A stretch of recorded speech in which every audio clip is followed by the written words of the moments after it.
alguno de los asistentes que no haya podido conectarse por problemas técnicos, lo que haremos es distribuir la grabación del webinar para que lo puedan ver en su casa sin problema. Así que, bueno, vamos a distribuirnos un poco los contenidos entre Paula y yo. Apagaremos la cámara para que podáis ver bien la presentación y vamos arrancando.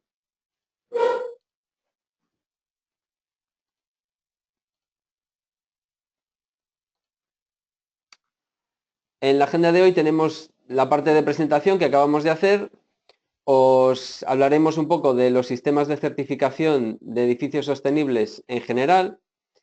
Luego pasaremos a una parte en la que nos centraremos más en BREEAM. A continuación, en las características principales que tiene BREEAM, cómo certifica, cómo funciona. Después pasaremos a una parte en la que tocaremos el valor de BREEAM y el coste. Es importante siempre el hablar de coste y beneficios de las certificaciones. El siguiente punto serían los esquemas, es decir, qué tipo de edificios podemos certificar y qué manuales de referencia se utilizan.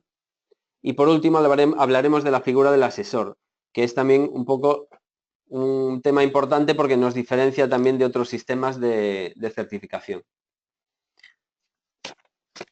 Dentro de unos 25 minutos, cuando lleguemos al final de toda la presentación, tendremos el turno de preguntas.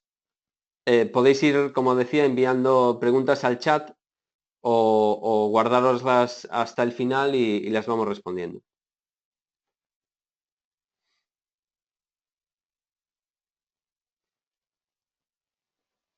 Como sabéis, hay diferentes métodos, hay diferentes sellos de certificación medioambiental en diferentes lugares del mundo, pero todos los sellos de certificación comparten unas características comunes.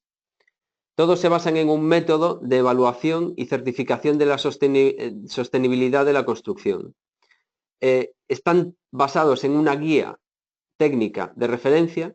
En nuestro caso serían los manuales técnicos, que además también en nuestro caso los manuales técnicos son de distribución gratuita. Están disponibles para quien quiera descargarlos en la web de BREEAM.com y los manuales de España, si tenéis curiosidad, en BREEAM.es.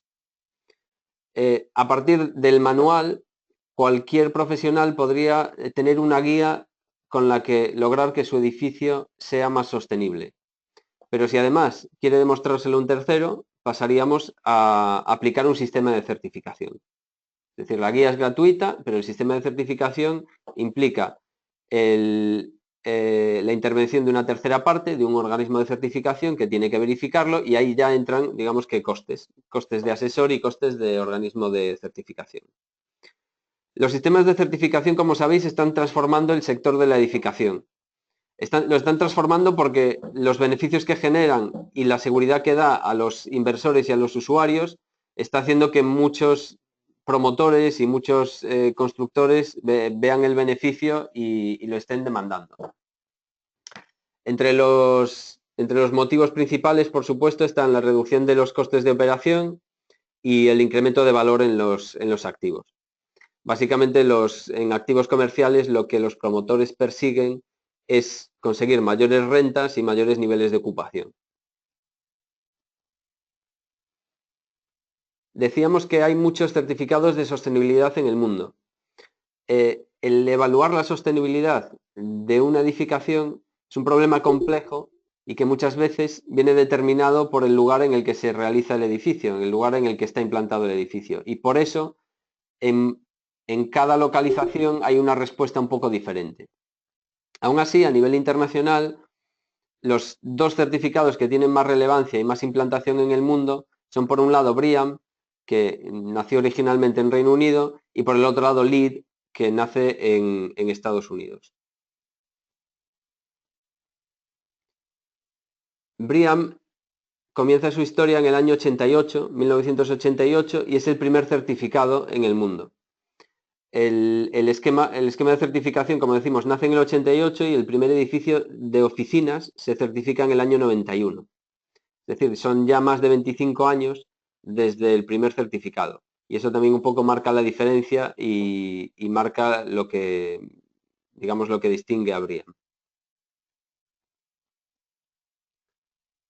Las razones por las que un promotor o por las que un equipo de diseño o un usuario demanda la certificación son variadas. Como decíamos, muchas veces se busca ahorros energéticos, se busca mejora medioambiental, pero sobre todo lo que aporta una certificación es una garantía. Es una tercera parte que reconoce la buena labor que lleva a cabo un constructor o un promotor. Está bien ser sostenible, pero además hay que poder demostrarlo.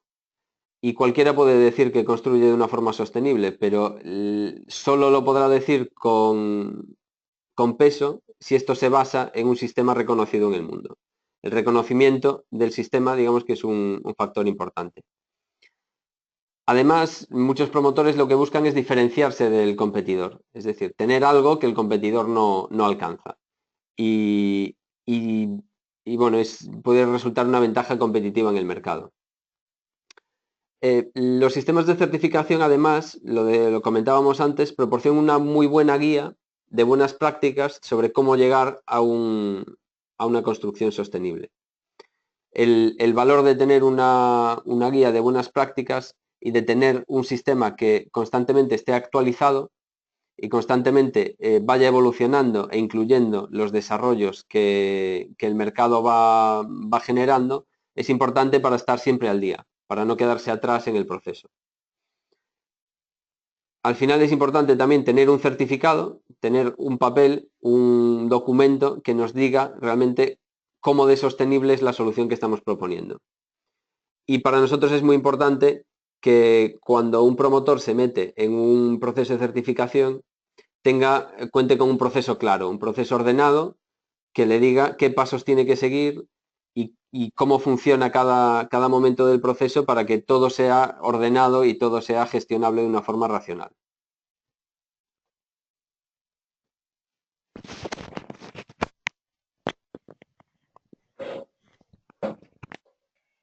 Bueno, vamos a continuar ahora con específicamente con lo que es BREEAM. Bueno, para todos aquellos que no lo conozcáis, y como estaba hablando ahora Óscar sobre los sistemas de certificación, BREEAM es un sistema de certificación, es un sello medioambiental que permite conocer cuál es el grado de sostenibilidad de un edificio o de una urbanización, ¿vale? ¿Cómo de sostenible sería? Es un certificado que es voluntario. A día de hoy no hay ningún país en el mundo, exceptuando Reino Unido, que os explicaré ahora, que tenga esta certificación como obligatoria dentro de su normativa. En el caso de Reino Unido, el sistema fue evolucionando y hay algunos hay algunos edificios públicos que sí que han adquirido esta certificación como obligatoria, pero simplemente es en edificación pública y dentro de Reino Unido. La certificación BREEAM también es una certificación independiente. Siempre en todo proceso tiene que estar involucrado un asesor. Un asesor BREEAM es un técnico independiente, veremos luego un poco más acerca de esta figura, que es el que realiza las evaluaciones de los edificios. Es decir, no valdría que cualquier edificio se pudiera certificar por cualquier técnico. Tiene que ser un técnico especializado que se denomina un asesor. Este asesor es una tercera parte independiente a BREEAM como organismo certificador y es una tercera parte independiente al promotor, ¿vale? Al que quiere construir el edificio. Por lo tanto, siempre es, pues lo que os decía hace un momento, independiente en todo el proceso. Esto le otorga también una credibilidad y también una mayor garantía, que es la que os comentaba Óscar hace un momento, ¿no? Esta figura del asesor. Decimos también que BREEAM es holístico, y es holístico desde dos vertientes. Normalmente, cuando se piensa en un certificado de sostenibilidad, normalmente la mente se nos va a la eficiencia energética. Pero BREEAM va mucho más allá. También se evalúan otros aspectos, como por ejemplo los materiales, los residuos, el agua que se consume en el edificio o el confort de los usuarios dentro del mismo. También se evalúan, por ejemplo, procesos. Es holístico desde este punto y es holístico también pensando en el ciclo de vida de los edificios. Comenzaríamos certificando, por ejemplo, una urbanización, es decir, el emplazamiento en donde se pueden ubicar los edificios. Se continuaría a través de la obra nueva, de edificios recién construidos, pasando por las rehabilitaciones de esos mismos edificios y hasta incluso el mantenimiento, a través de un sistema específico que se denomina BREEAM en uso o BREEAM in use, que lo veréis en el sistema de Reino Unido, que es para la evaluación de edificios en mantenimiento, para el mantenimiento de edificios que ya se encuentran en funcionamiento. Está basado en un sistema de puntuación, es decir, pues la sostenibilidad no es blanca o negra, no es un edificio es sostenible o no lo es, sino que pueden existir ciertos grados de sostenibilidad. Para eso tenemos una escala de clasificación que se divide en 5 niveles, que va desde el PAS, que equivaldría a un 30% de los puntos, hasta el Outstanding, que equivaldría al 100% de los puntos. Y por supuesto, todo esto está centrado en el cliente. Es el cliente el que solicita el certificado, es el cliente el que quiere realmente la certificación, pero también es importante para nosotros como organismo certificador siempre la opinión del cliente, con lo cual siempre a la finalización de todos los procesos bebemos del feedback que nos dan en cada edificio, en cada informe de evaluación y en cada certificado para mejorar la metodología.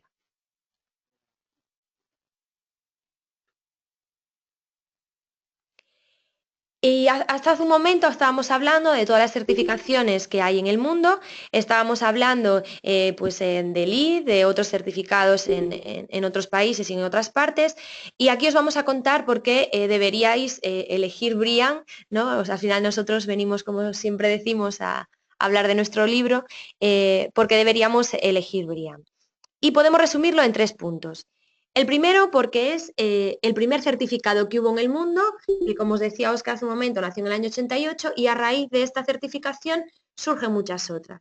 Esta permanencia en el tiempo durante pues, casi 30 años ha permitido que realmente pues, esté muy testada la metodología y que esté muy probada en muchos edificios. Como veis, más de medio millón de edificios en el mundo se encuentran certificados y además ahora también estamos presentes en más de 77 países. Hasta el año 2008 BREEAM no salía de Reino Unido, ¿vale? Y comenzó esta internacionalización a partir de ese año, del año 2008, por una demanda importante que se dio en el... Un segundo, que está pasando aquí algo con la presentación, perdón. Por una fuerte demanda que surgió en Reino Unido y a partir de ahí comenzó una expansión internacional. Para nosotros también es muy importante la adaptación local. No es lo mismo construir un edificio en España que construirlo en Perú, que construirlo en Qatar o que construirlo en Asia. Las circunstancias no son las mismas por muchos factores. No es lo misma la normativa que rige cada país, no son las mismas la cultura, no es el mismo el clima, por lo tanto no pueden ser lo mismo los requerimientos que necesitamos. Entonces BREEAM lo que realiza es una adaptación local que dependiendo del país puede ser una adaptación mayor o una adaptación un poquito más reducida. Por ejemplo, en el caso de España, somos un sistema nacional, que hicimos un acuerdo con Reino Unido y creamos BREEAM España y nuestros manuales son rehechos al 100%, siempre manteniendo los mismos requisitos y los mismos criterios. Por ejemplo, en el caso de Perú, ahora mismo existe un grupo de trabajo que está trabajando para poder realizar una adaptación de alguna de las partes de los manuales técnicos. Y para eso pues tienen que tener en cuenta la normativa del país, tienen que tener en cuenta la práctica constructiva, pero también el clima. Por ejemplo, en el caso de Perú, que es una climatología muy diferente a lo largo de todo el país, pues tendremos que ver qué ocurre en cada una de las zonas. Y un tercer punto es el asesor BREEAM, que ya os comentábamos hace un momento, que el asesor BREEAM es imprescindible en una certificación. No es posible que ningún certificado BREEAM se obtenga si no existe esta figura independiente en el proceso, en el medio de todo esto. Y esta es la situación actual que tenemos en el mundo. Todos los países que veis con un color verde claro son los países que tienen algún edificio certificado. Y los países que veis con un verde oscuro, como es el caso de España, Reino Unido, Alemania o Noruega o Suecia, son países que tenemos un sistema nacional, como os decía hace un momento. Son actualmente 77 países los que tienen algún edificio certificado. Hay 552.000 edificios certificados emitidos y hay registrados alrededor de 2 millones de edificios actualmente. Y como os decía hace un segundo, tenemos una adaptación local. los mismos principios, el manual va a tener las mismas secciones, las mismas características que evaluar, los mismos criterios, pero con una respuesta local, ¿vale? No puede ser lo mismo construir en cualquiera de estas partes del mundo, como veis aquí, pero sí que se siguen los mismos principios. Y uno de ellos es la normativa. Por lo tanto, siempre BRIAN toma de referencia la normativa de cada uno de los países y da un paso más allá en nivel de exigencia. Como veis aquí, la línea verde gruesa vertical marcaría el mínimo normativo del país y a medida que somos más exigentes podemos alcanzar mayores clasificaciones. Comenzaríamos por un PAS hasta llegar a un outstanding.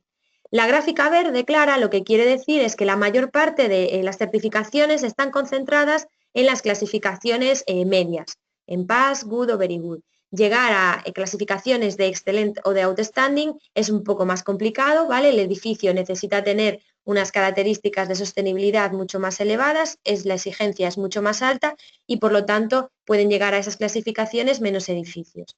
Para que os hagáis una idea, a Outstanding llegan el 1% de los edificios en el mundo.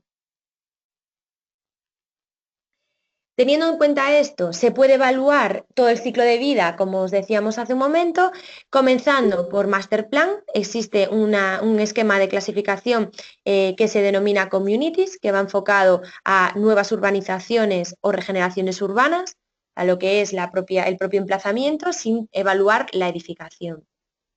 Existe un esquema nuevo que es BRIAN Infraestructuras, que es un esquema que se lanzó el año pasado, que todavía está en momento de pilotos, pero bueno, es un esquema que va dirigido sobre todo a todas las infraestructuras que van a regir el emplazamiento. Y el último, que es en el que más nos vamos a centrar aquí, son los edificios, que vamos desde la nueva construcción, las rehabilitaciones y acondicionamiento, al mantenimiento del edificio, que es cuando se encuentra ya en funcionamiento. Y el último, el fin de vida, la demolición, BRIAN por ahora no lo contempla, no hay ningún manual específico que así lo contenga, pero llegaríamos hasta el fin de vida antes de la demolición. ¿Cuándo deberíamos introducir BRIAN? Lo ideal es que se haga en una fase de viabilidad, es decir, justo cuando se va a elegir el emplazamiento, cuando todavía no se ha comenzado a hacer el proyecto básico, en la fase más inicial posible. Eso sería el punto ideal. En este momento, las oportunidades son todas, es posible introducir casi todas las medidas de sostenibilidad a un precio relativamente reducido. A medida que vamos avanzando en las fases de construcción, como veis en la gráfica, se invierte. Las oportunidades, por ejemplo, cuando estamos a mitad de una obra, son menores y el coste en ese caso, si queremos introducir esa medida, es más elevado. Incluso sería mucho más interesante, con muchas más oportunidades, si empezamos en el Master Plan. ¿Vale? Lo que os decía hace un momento, a través de communities, si podemos hacer que nuestros emplazamientos ya sean sostenibles, pues por ejemplo, pensando, imaginad en las energías renovables, todos los edificios que se vayan a implantar después en esa urbanización, en ese emplazamiento, ya partirán de un grado de sostenibilidad elevado. Todos los esquemas de BRIAN se dividen en categorías. Para que os hagáis una idea, estas son las categorías que dirigen nueva construcción. En este caso, pues, bueno, serían aplicables a todo tipologías de edificios nuevos y como veis, no se centran solamente en eficiencia energética, que sí que sería una de las categorías de la certificación, sino que existen otras 9 categorías, como puede ser el transporte, que va hacia el emplazamiento, el agua que se consume, los materiales que se emplean, los residuos tanto de obra como durante la operación del edificio, la biodiversidad que existe en el emplazamiento y cómo la vamos a mejorar, la contaminación desde diferentes vertientes, como puede ser, por ejemplo, contaminación acústica o contaminación lumínica o la contaminación del agua, la gestión de la propia obra, ¿vale? Cómo se va a construir e incluso también cálculos del coste de ciclo de vida y la última categoría que sería salud y bienestar, que esta es una categoría de las más relevantes para BRIAN porque se centra en el usuario del edificio. Vamos a crear entornos de calidad, con un confort térmico, con un confort acústico, con un confort lumínico necesario para los usuarios del edificio. Entonces, estas serían las 10 categorías de BREEAM y cada una de estas categorías se ponderan, ¿vale? No todas pesan lo mismo. La categoría con mayor peso es energía, ¿vale? Que tiene un 18% en el total, pero solo con energía no llegaríamos a nada, ya que la primera clasificación empezaría en un 30%. Entonces tendríamos que evaluar muchas más características para poder llegar a obtener una clasificación. Se puede evaluar en dos fases.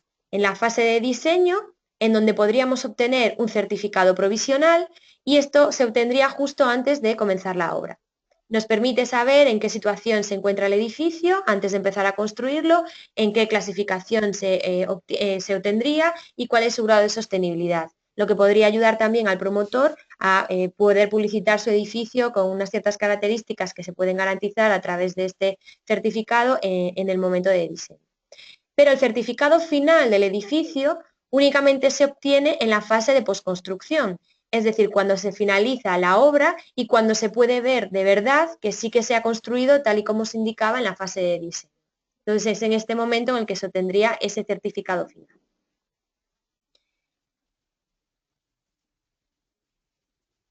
Bueno, las ponderaciones ambientales es importante decir que se realizan para cada uno de los países de forma independiente. Las que veis en pantalla son las de Reino Unido y las de España, para que veáis cómo cambian, y cada país tendría que hacer las suyas. Pues el grupo de BREEAM Perú es uno de los trabajos que está realizando.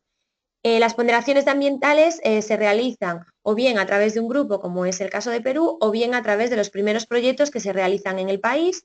Se tienen en cuenta muchas características, por ejemplo, la climatología, e incluso hay países que se tienen que dividir en regiones, ¿vale? Pues, por ejemplo, como es en el caso de Brasil, que se ha dividido en 4 regiones porque la climatología no es la misma. Teniendo esto en cuenta, hay dos factores también importantes antes de comenzar a hacer la clasificación de un edificio. Uno de ellos son los requisitos mínimos, que son puntos que siempre se tienen que cumplir para alguna clasificación. Es decir, si yo quiero acceder a un Very Good, hay una serie de puntos de energía o hay una serie de puntos de salud y bienestar que tengo que cumplir sí o sí. Entonces, estos requisitos mínimos es uno de los primeros trámites que tiene que realizar un asesor al evaluar el edificio. A partir de ahí, una vez que se evalúan esos requisitos mínimos, se tendrían que seguir evaluando el resto de las fichas y puntuando y agrupando, como veis aquí en la casilla verde oscura, por categorías. Agruparíamos todos los puntos de gestión, todos los puntos de salud y bienestar, de energía, y los ponderaríamos por los datos que os acababa de enseñar hace un momento, según el país, por sus ponderaciones. Y así obtendríamos una puntuación final, que son estas 5 clasificaciones, que sería un pass si se consigue el 30%, un good el 45%, un very good 55%, excellent 70% y outstanding un 85%. También es posible, aunque no vamos a entrar ahora mucho en este tema, poder obtener puntos de innovación. Es decir, si nuestro edificio tiene algo extraordinario que ayuda a mejorar algún impacto medioambiental y que no se encuentra dentro de nuestro manual técnico, también se podría premiar y en ese caso los puntos tienen mayor valor. Con el manual Nueva Construcción, que es el que se está empleando actualmente a nivel internacional, se podría evaluar de forma directa las tipologías que veis en pantalla. Edificios comerciales, como son oficinas, industrias o centros comerciales o tiendas de menor tamaño. Edificios docentes, tanto de educación primaria como educación secundaria, como universidades, por ejemplo. Instituciones residenciales de corta estancia, que nos referiríamos aquí, por ejemplo, a hoteles o moteles. Instituciones de más de larga estancia, que ya serían, por ejemplo, residencias universitarias o residencias de ancianos, y viviendas, cualquier tipo de vivienda, sea vivienda unifamiliar o plurifamiliar.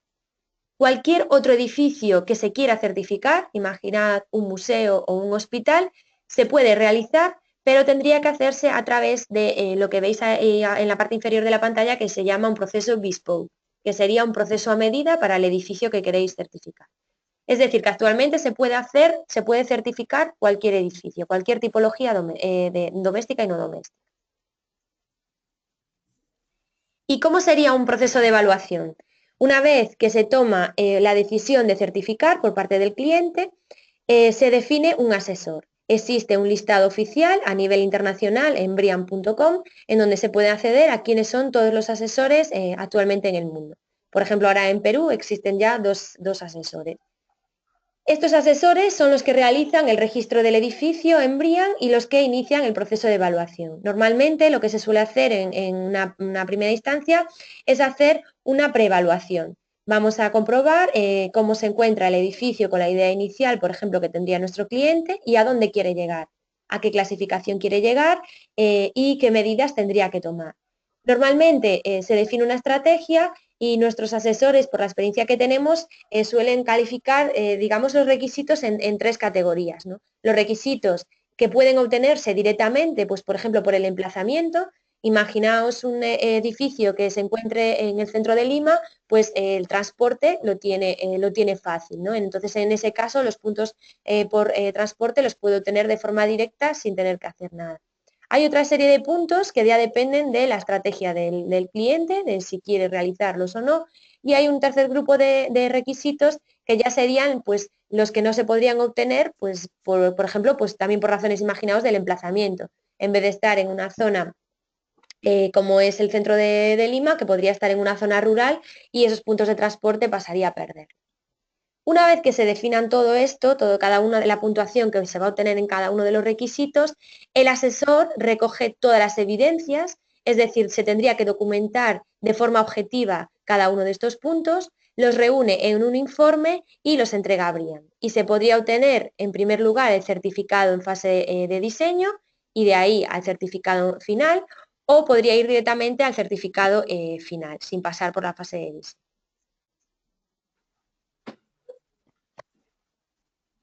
Pasamos a hablaros un poquito, como decíamos antes, del valor de Brian en cuanto a sus beneficios y a su coste.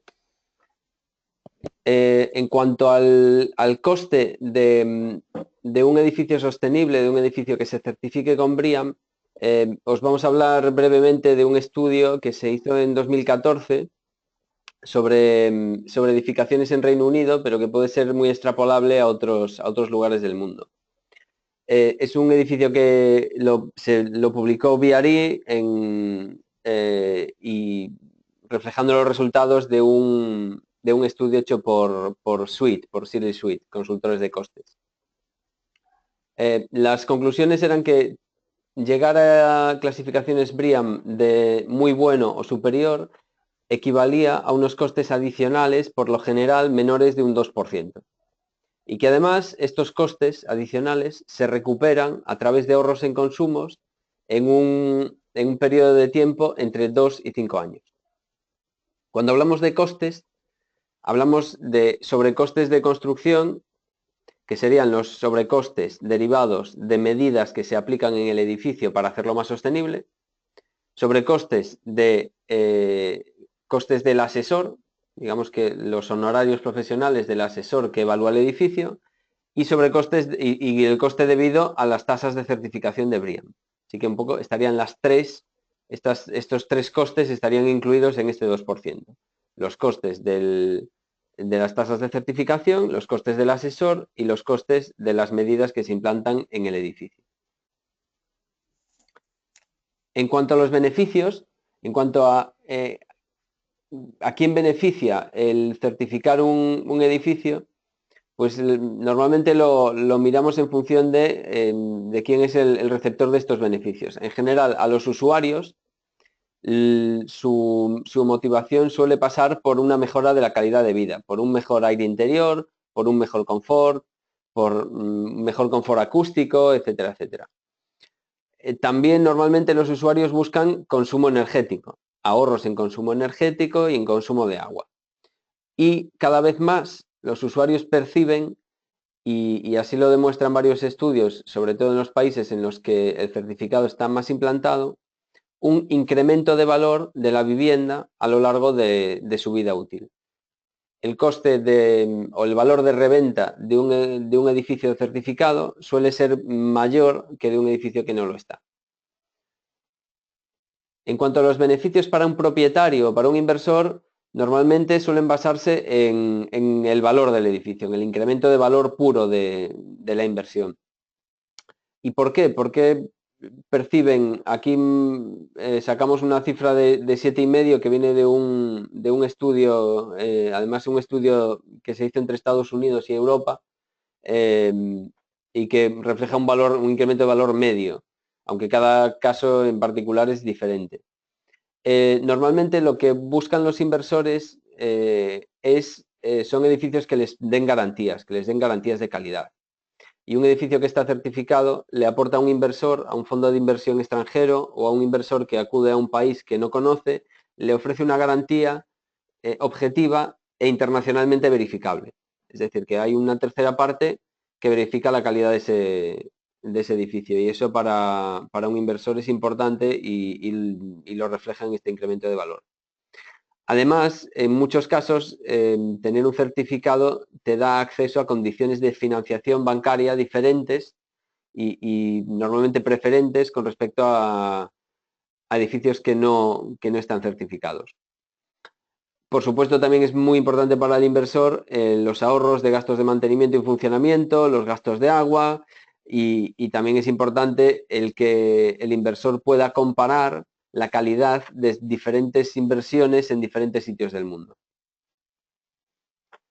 Para el equipo de diseño, los beneficios de certificar un edificio son tangibles en cuanto al posicionamiento de su empresa. Es decir, hay que estar a la vanguardia del sector, de la profesión, ser capaz de hacer edificios que están más avanzados técnicamente y que están mejor posicionados en el mercado. Por supuesto, es un servicio que ofrecer edificios certificados, ofrecer la posibilidad de certificar edificios o de diseñar edificios que se certifiquen, los diferencia de muchos otros estudios o de muchos otros proveedores en el mercado, y es una forma de mejorar sus edificios.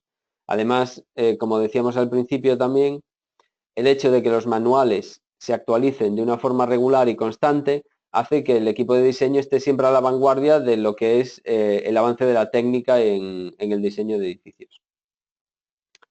Por último, por supuesto, todo certificado y BREEAM, por supuesto, su fin último es beneficiar al planeta. No solo beneficiar al usuario y no solo beneficiar al inversor, sino producir beneficios a largo plazo, producir un legado para el planeta, para reducción de emisiones de CO2, reducciones de demanda de agua, utilización de materiales de bajo impacto que minimicen el uso de recursos que son limitados, preservación de la biodiversidad, fomento de una movilidad en nuestras ciudades más sostenible a largo plazo y por supuesto, la mitigación de los efectos del cambio climático que estamos viendo que son cada vez más evidentes.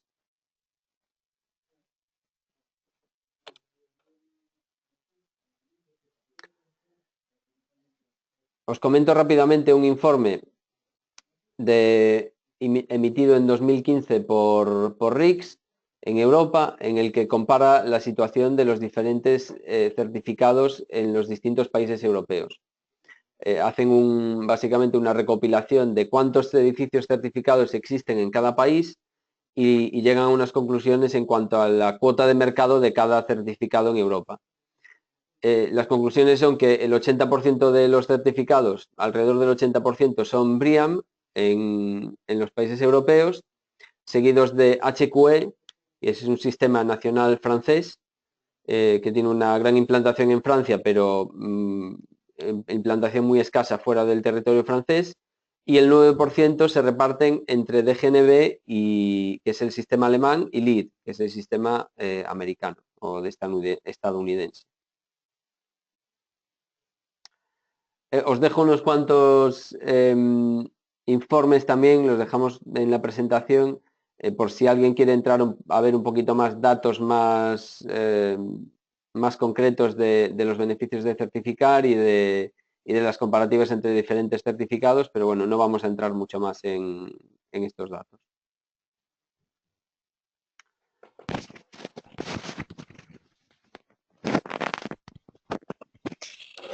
Bueno, seguimos con los esquemas de una forma rápida para que veáis los esquemas en detalle. Communities Es el esquema que evalúa urbanismo, ¿vale? O sea, evalúa las urbanizaciones, tanto nuevas como regeneraciones urbanas. En este caso, Communities está formado por 9 categorías y estas categorías son un poco diferentes a las de nueva construcción y a las de en uso. Las categorías de Communities, obviamente, la escala tiene que ser diferente y van más enfocadas pues, a una escala mucho mayor en la que se evaluaría pues desde la economía que se va a generar en el emplazamiento a la participación ciudadana y luego ya medidas más de sostenibilidad y más de diseño del lugar que ya tiene que ver con el propio proyecto. En el caso de communities es importante que lo pensemos no a tanto a un nivel de plano, de arquitectura, de urbanización, sino que lo pensemos más a generación de comunidades sostenibles, es decir, de emplazamientos en el que vive una sociedad y que requiere unos niveles de sostenibilidad mínimos. En el caso de nueva construcción, os comentaba hace un momento, también se puede realizar obra nueva y rehabilitación con un esquema específico que se denomina Refurbishment and Fit Out. Se evalúan 10 categorías porque engloba también innovación, que os comentaba hace un momento. Y en el caso de en uso, el objetivo aquí es evaluar el stock de edificios. Es decir, si pensamos en cómo crecen las ciudades, realmente los nuevos edificios suponen una menor parte con respecto a la ciudad completa, al stock global. Por lo tanto, si lo que necesitamos también no solamente es construir edificios nuevos o rehabilitar edificios con ciertos grados de sostenibilidad, sino que tenemos que cambiar el stock existente. Entonces, en el caso de Brian en uso, está enfocado al mantenimiento de edificios que ya se encuentran en funcionamiento desde hace más de 2 años. Entonces, en este caso, la certificación se divide en 3 esquemas, en 3 certificados diferentes, que por ejemplo sería la primera parte, que evaluaría cómo es el edificio en sí, desde el punto de vista constructivo, la gestión del edificio, en donde evaluaríamos cómo funciona el edificio, cómo se mantiene desde el punto de vista de consumos, desde el punto de vista de reposición de materiales, por ejemplo, y la tercera parte, que sería la gestión del ocupante. Pues ahora mismo esta parte únicamente está enfocada a oficinas y pensaríamos, pues una empresa, cómo va a gestionar a sus usuarios, por ejemplo, a sus trabajadores, si todas las semanas realizan los mismos trayectos de viaje o si gastan X gramos de papel al mes, cómo podríamos reducirlo o cómo podríamos gestionar al final toda la actividad de esos trabajadores. Entonces se harían 3 partes independientes que nos darían 3 certificados independientes. Entonces, quedaos con que existen estos 3 esquemas: communities, que es a escala de urbanización; nueva construcción, que podríamos hablar de New Construction, que es el manual de nueva construcción internacional; y refurbishment and fit out, que es el de rehabilitación y acondicionamientos. Y el tercer esquema, que sería Brian en uso. Viéndolo a través de algunos ejemplos, pues por ejemplo los 2 primeros que veis en pantalla, que es el de Mastusen en Malmo o de la Media City UK en Manchester, aquí lo que se ha realizado es una evaluación a través de Brian Communities. En este caso fue una regeneración de unas antiguas Docklands, de una antigua zona portuaria, que se convirtió, en el caso de Mastusen, en una zona pues con oficinas, con centros comerciales y con vivienda. Y en el caso de la Media City UK, alberga la BBC, la sede de la BBC y la Universidad de una de las universidades de Manchester. Entonces, en este caso, ¿qué se evaluó? No se evaluaron los edificios en sí, sino lo que se evaluó es el emplazamiento en el que se van a ubicar los edificios. Entonces, después, aunque los edificios en sí no se evalúen, no tiene tanto problema porque ya parten de un grado de sostenibilidad importante. El siguiente que veis, por ejemplo, es un centro sanitario, también veis en un centro cívico, o por ejemplo One Pancras Square, que es un edificio de Chipperfield, para los que seáis arquitectos, o Hermitage Place, que es de Norman Foster, que se está haciendo en Francia. Y algo también importante que os hablaba hace un momento, que eran los bespoke, los a medida. Pues bien, durante, por ejemplo, los Juegos Olímpicos de Londres, los 11 pabellones que se tuvieron que construir se certificaron a través de este sistema bespoke, de este sistema a medida para los pabellones. Para enseñaros también nuestra experiencia personal, ¿vale? Lo que está sucediendo en España, que es lo que nosotros tenemos más cerca. Estos son los 5 edificios con mayores clasificaciones que tenemos en España y además 4 de ellos están nominados a los Brian Awards, los premios que se dan a nivel internacional de Brian. Como veis, pues hay una sede de Smart Microgrid Innovation Center, en donde se van a reproducir ciertas energías renovables. Es un edificio, digamos, demostrativo, pero también hay viviendas normales, viviendas unifamiliares, también certificamos viviendas plurifamiliares. Actualmente tenemos en proceso de certificación alrededor de unas 3.500 viviendas. En España solo. También estamos certificando, por ejemplo, centros comerciales. Este en concreto de Cenia Boulevard es un centro comercial que se certificó con BREEAM en uso. O, por ejemplo, la Oficina de Patentes y Marcas de España, a nivel de Europa, que recibió nuestro primer outstanding, que, como os decía, muy pocos edificios en el mundo lo pueden recibir. Estos son ejemplos de los que tienen más puntuación y aquí también os traemos ejemplos de edificios singulares para que veáis que se puede certificar absolutamente todo. Pues la Torre Akbar, que es un edificio que seguro que muchos conocéis, se certificó con BREEAM en uso, o una biblioteca, o edificios de oficinas, o pabellones, ¿vale? Deportivos, con lo cual podéis certificar absolutamente todo. Y ya por último, vamos a entrar en la figura de este asesor que os comentábamos durante toda la presentación. Este asesor es un técnico independiente, tiene que ser reconocido por BREEAM y es digamos, el intermediario entre nosotros como organismo certificador y el cliente. Y lo que realiza es un proceso de auditoría del edificio y también en muchas ocasiones, en la mayor parte, también se contrata para hacer un proceso de consultoría, ¿vale? Para que ayude al equipo de diseño, al promotor y al constructor desde el momento inicial a obtener una clasificación más alta en el edificio. Por lo tanto, las responsabilidades del asesor sería adjudicar una clasificación al edificio, ¿vale? Para eso se tiene que seguir a través de los manuales técnicos específicos de cada esquema y tiene que ir comprobando si se consiguen o no los puntos de acuerdo a ciertas documentación. Esta documentación también se tiene que adjuntar, por lo tanto, otra responsabilidad del asesor es reunir la información. Una vez que tengamos los puntos y que tengamos la documentación, lo que tiene que hacer es redactar un informe completo y enviarlo a BREEAM, que es el que realiza una auditoría a lo que hace al trabajo del asesor. ¿Vale? Pasa un proceso de garantía de calidad y obtendría el certificado si supera ese proceso de garantía de calidad.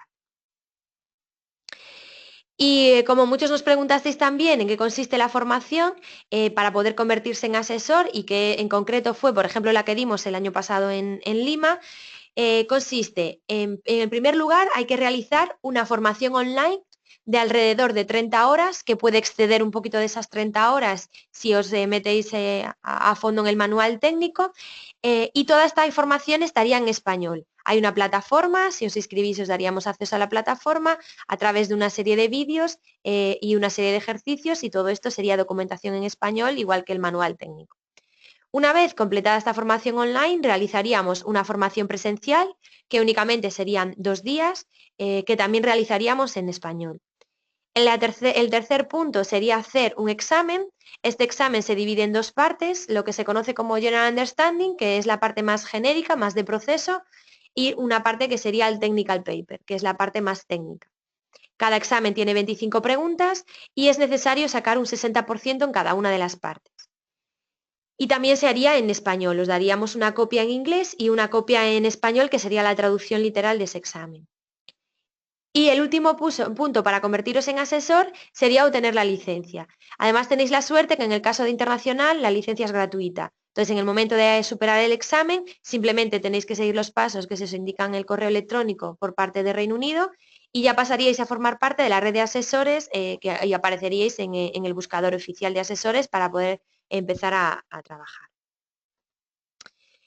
Y por nuestra parte nada más, pasaremos ahora al turno de respuestas y de preguntas y respuestas.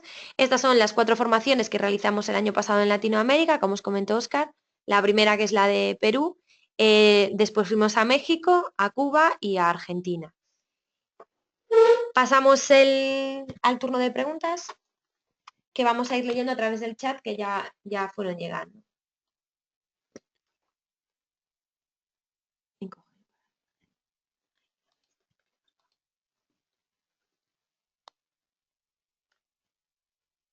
Clica ahí, clica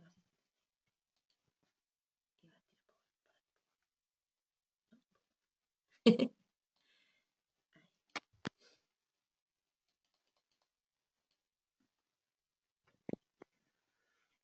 Vale, vamos a ir viendo un poco las preguntas que nos han llegado.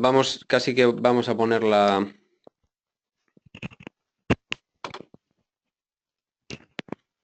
Vamos a poner mejor la cámara, exacto, para que nos veáis.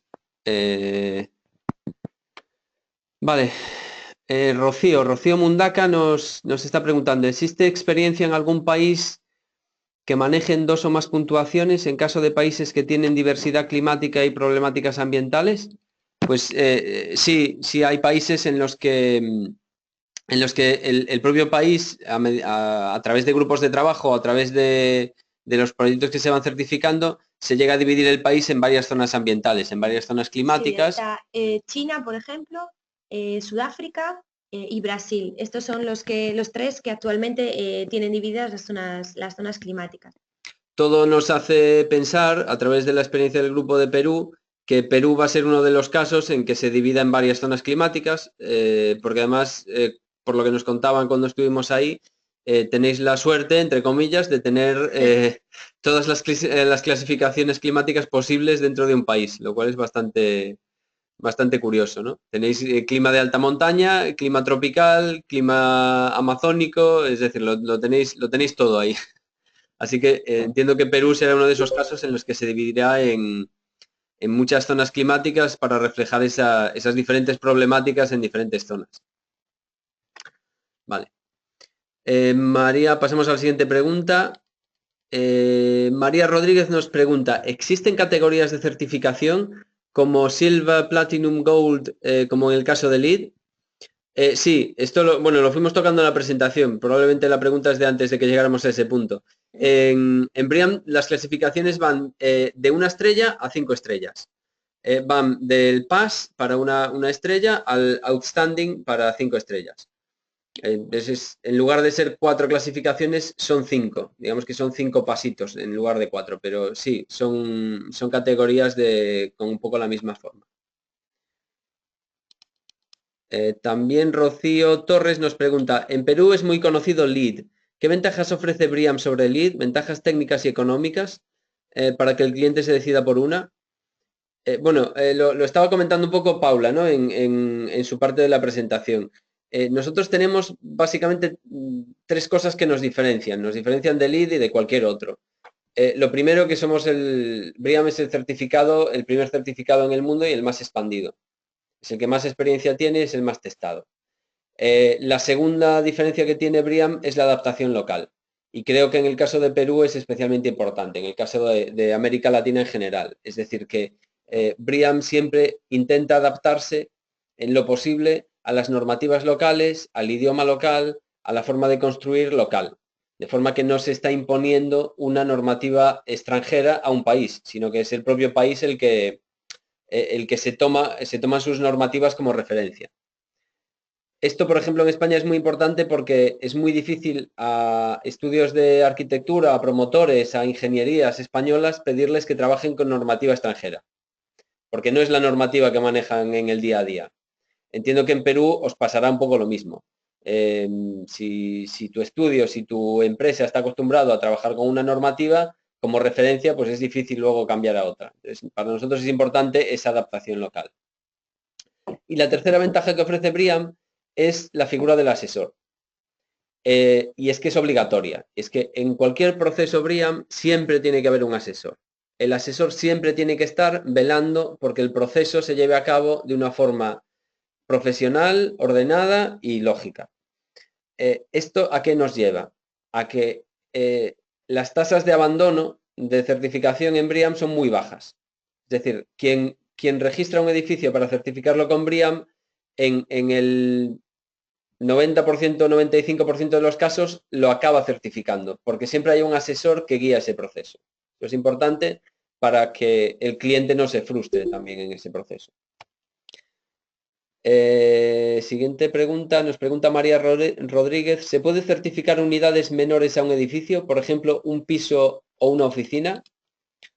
Sí, en principio el ámbito de la certificación puede circunscribirse a una parte de un edificio, a una planta, a un piso. Un piso sería un poco complicado, pero técnicamente, pero bueno, sí, Paula. O incluso al revés, o sea, también pensar, imaginaos que nosotros ya lo hemos hecho aquí en España, 8 naves industriales iguales en un mismo emplazamiento, no tenemos que certificar 8 veces, sino que con un único certificado para todo el grupo también valdría. Claro. De hecho, teníamos ahora mismo una consulta de un asesor hace, hace una horita de un desarrollo con 50 o 60 bloques de viviendas. Pues realmente, como están en el mismo emplazamiento y son similares, todos estos bloques de viviendas entrarían bajo un certificado único. Vale. La siguiente pregunta es de Paulo Galdós. Dice, en porcentaje, ¿cuánto más se incrementa el coste de la construcción de un edificio certificable BREEAM, materiales, instalaciones, procedimientos, en comparación con la construcción de un edificio regular? Con el ahorro indicado en la eficiencia de funcionamiento del edificio BREEAM, ¿en cuántos años aproximadamente se recuperaría esta inversión sobre el coste de la construcción? Bueno, buena pregunta y formaba parte después también de la presentación. Había una pequeña parte en que hablábamos de esto. Hay diversos estudios en diferentes zonas del mundo y cada edificio, como sabéis, es diferente. Nosotros en la presentación estábamos hablando de un estudio hecho para Reino Unido en el que el sobrecoste de construcción estaba en aproximadamente el 2% para llegar a muy bueno, para llegar a very good, a 3 estrellas. Y el periodo de retorno, que era la segunda parte de la pregunta, estaba entre 2 y 5 años. Es decir, este sobrecoste se mitigaba entre 2 y 5 años con simplemente con los ahorros generados en la operación del edificio. Fernando Espinosa nos pregunta ¿qué entidad representa en Perú a BREEAM para solicitar el certificado? En estos momentos, en Perú, para solicitar el certificado habría que acudir a BREEAM Global. En bream.com hay una lista de asesores y quien quiera certificar un edificio tendría que ir a bream.com, buscar su asesor, escoger un asesor de esa lista y dejarse guiar por él.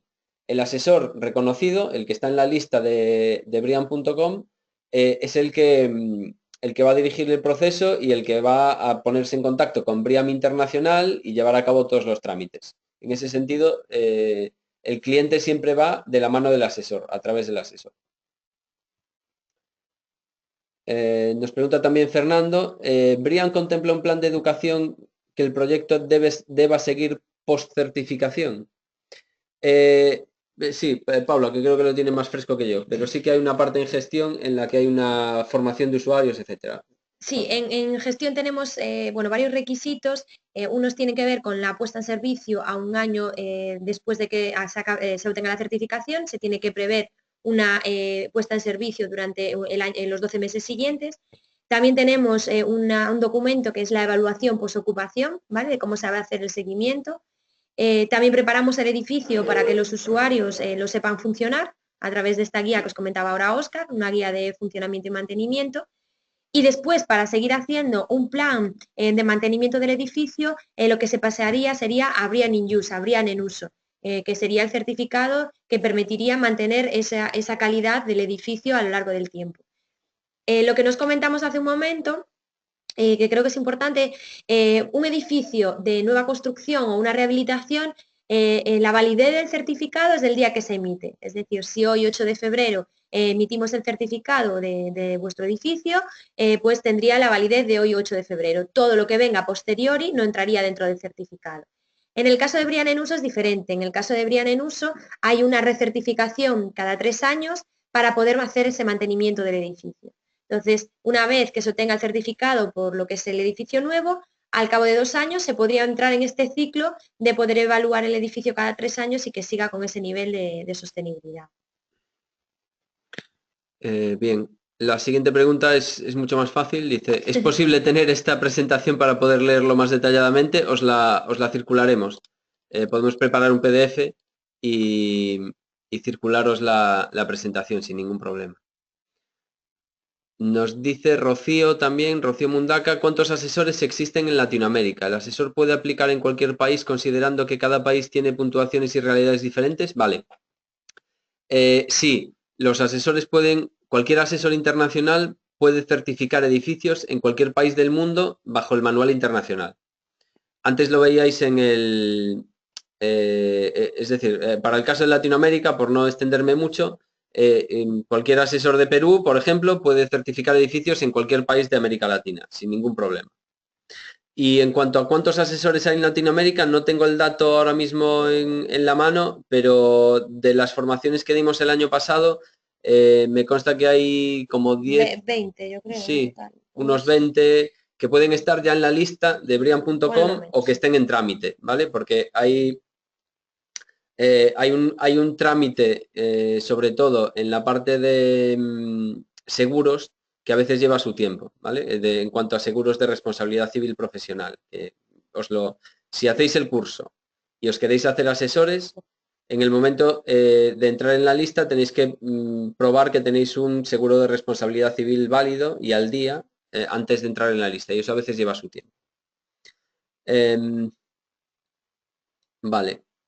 Nos pregunta el arquitecto Gorky, ¿quiénes actualmente son los asesores en el Perú? Esto lo podéis ver en la lista, en brian.com. Vamos, no lo tengo ahora mismo a mano, pero vais a brian.com y ahí buscáis el listado de asesores. ¿Qué costo tiene para un cliente o empresa la certificación? Bueno, lo hemos tocado un poquito antes, ¿no? Pues en cuanto a tasas de certificación, perdón, dependen del edificio, de cómo sea, de sus metros cuadrados y del esquema de certificación. Lo podéis consultar con un asesor y el asesor os puede dar exactamente la tarifa exacta. No creo que sea objeto aquí poner ejemplos muy, muy concretos, ¿no? Dice también, en Perú, el Perú tiene 3 regiones naturales y estas están territorialmente en el norte, centro, sur, pero en 2 cuencas de Pacífico y Atlántica. ¿Se requiere una formación más profunda para el asesor? Bueno, en ese sentido, no. La formación de asesor se centra en cómo manejar el manual y cómo entender los requisitos y cómo se evalúan.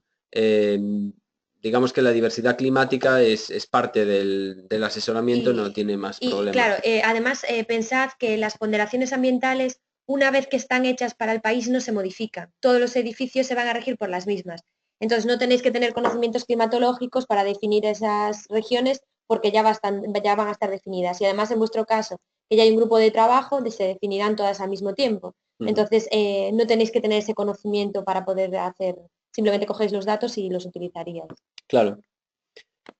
Dice también, ¿cuánto cuesta el curso para ser asesor? Bueno, ahora mismo el curso para ser asesor no lo tenemos todavía lanzado ni con precio, pero bueno, suele estar, depende también mucho, el primer curso que hicimos en Lima lo hicimos a través del Colegio de Arquitectos de Perú y el Colegio de Arquitectos de Perú hizo un subsidio de parte del coste del curso y fue bastante más asequible para los alumnos de lo que normalmente resulta el curso.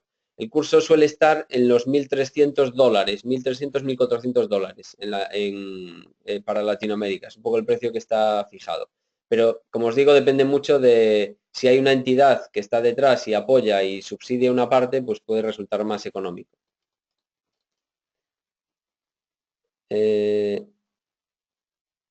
Nos pregunta Fernando Espinosa, ¿estos formatos de guía de uso post-certificación existen en PDF para leerlos? Bueno, lo podéis ver en los manuales.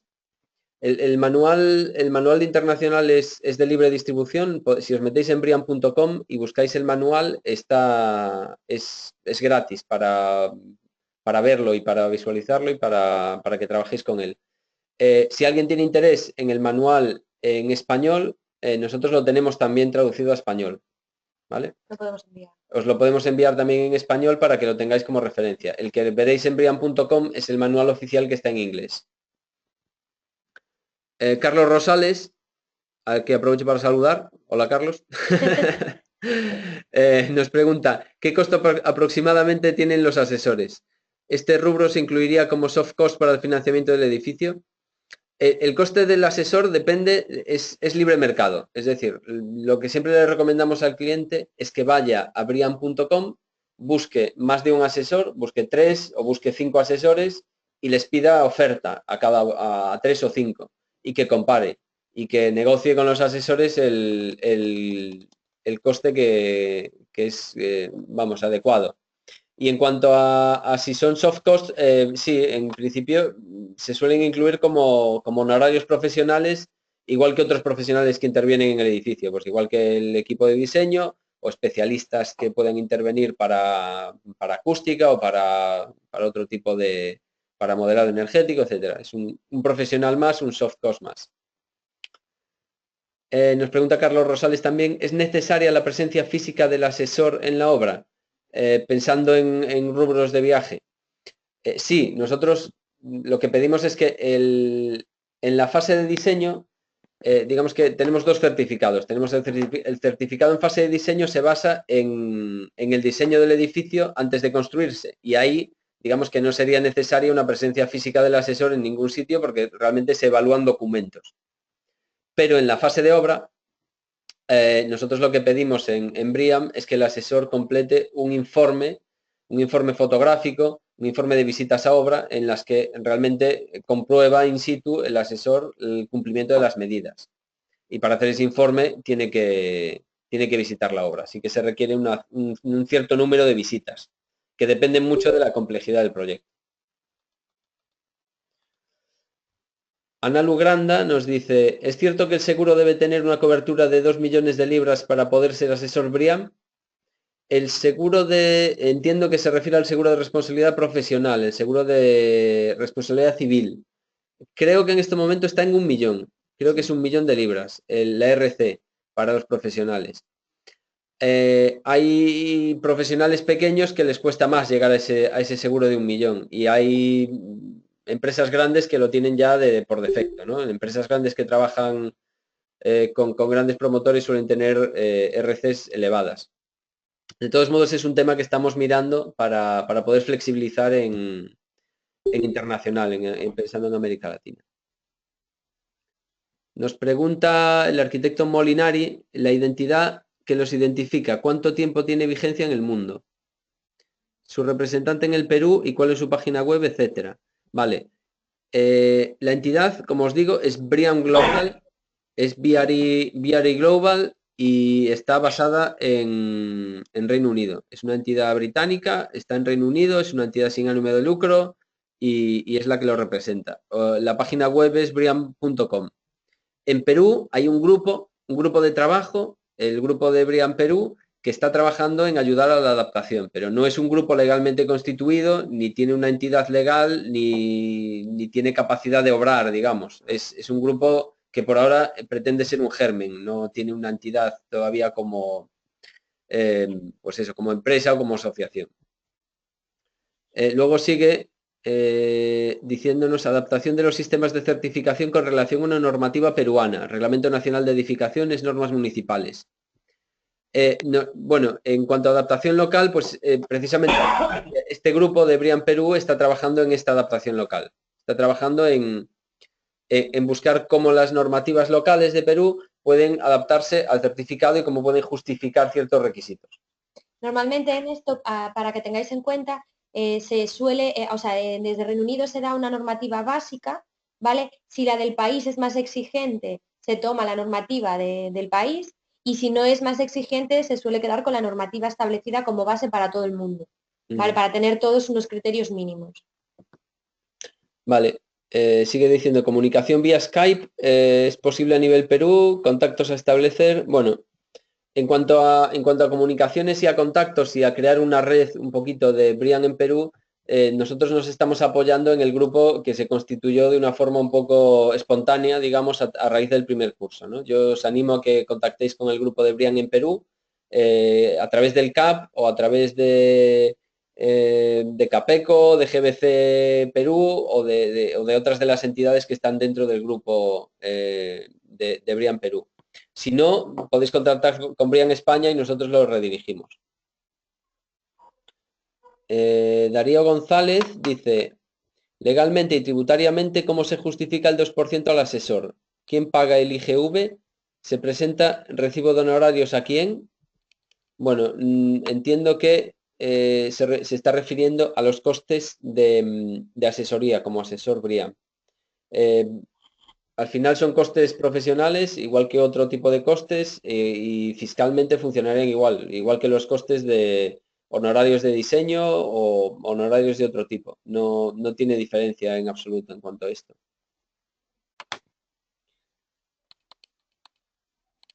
Rocío Torres nos pregunta también, ¿el examen es en inglés o en español? Los exámenes son en español ahora mismo.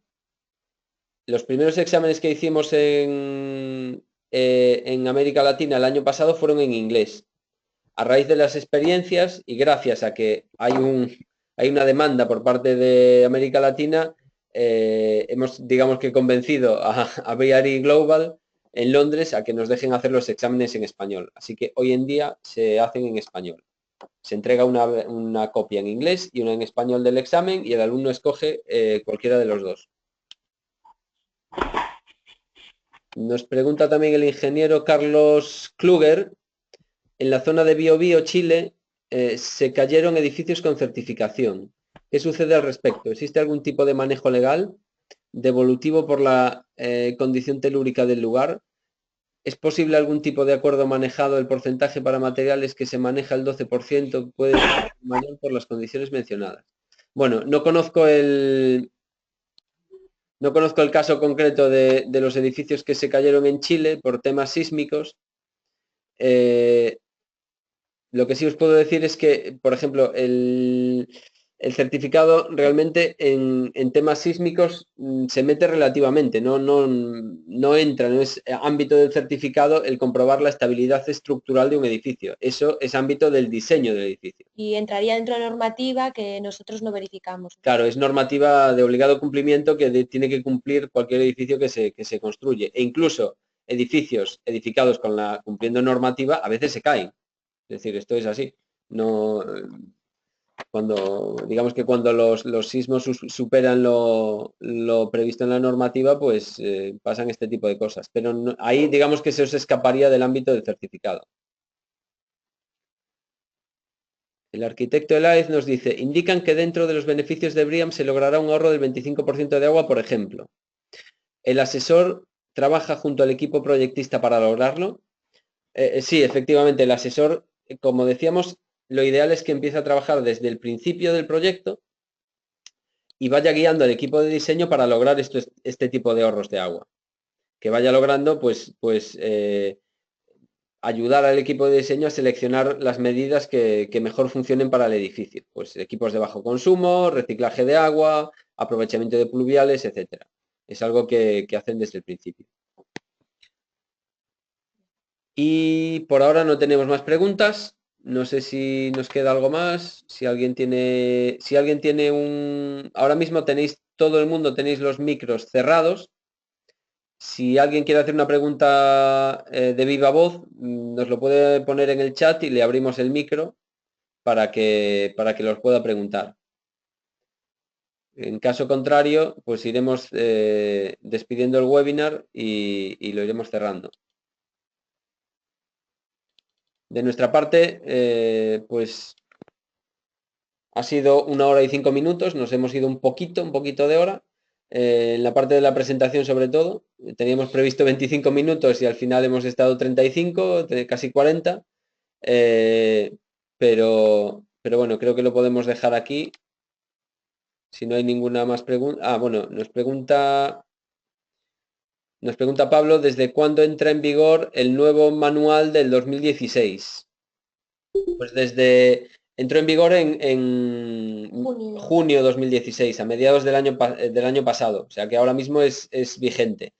Los asesores que se hayan formado con el manual anterior, 2013, están capacitados perfectamente para trabajar con el manual 2016. Automáticamente ya son asesores de ese manual. Exacto, no tienen que hacer ningún curso de capacitación extra ni nada por el estilo.